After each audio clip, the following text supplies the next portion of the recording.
আজকের রেসিপি মাছের ডিম ও তেল চচ্চড়ি। তেল গরম করে নেওয়ার পর প্রথমে পেঁয়াজ ভেজে নেব।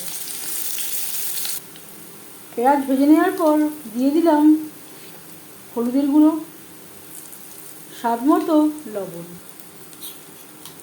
আর লাগছে আদা ও কাঁচা লঙ্কার পেস্ট।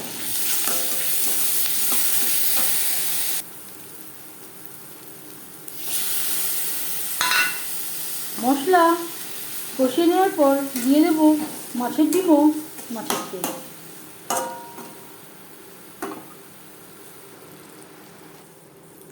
তিন চার মিনিট মাছের ডিম ও তেল রান্না করে নেওয়ার পর দিয়ে দেব বেগুন।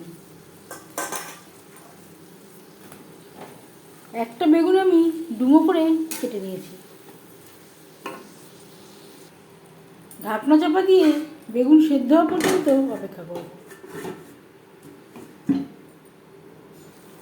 এর মাঝে আমি এক দুবার নাড়াচাড়া করে দিয়েছি। বেগুন বেশ ভালো করে সুসিদ্ধ হয়ে গেছে। গ্যাসের ফ্লেমটা বন্ধ করে দেব।